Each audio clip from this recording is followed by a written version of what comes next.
ndiyo barabara ya Mandera.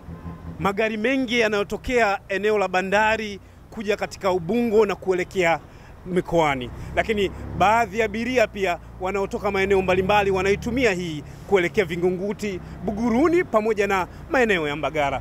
Foleni imekuwa kubwa.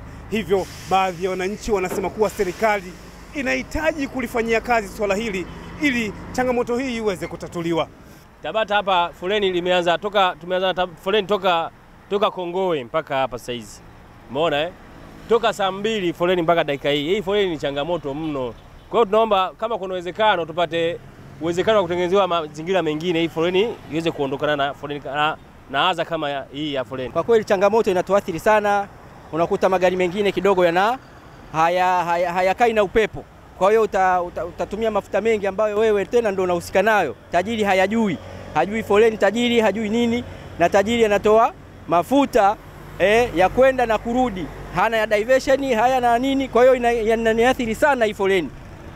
Kwa hiyo naiomba serikali pale ilipokwama, sijui imekwama, sijui ni tatizo gani, hasa hapa Buguruni ndio kunaleta changamoto sana. Tunakaa mpaka usiku mtamgie foleni kwa shida.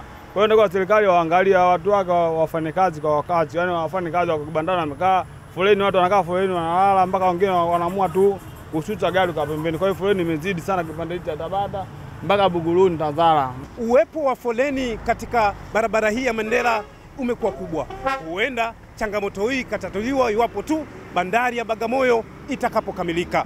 Tuendelee kusubiri. Mimi ni Joseph Mpangala, Azam News, Dar es Salaam.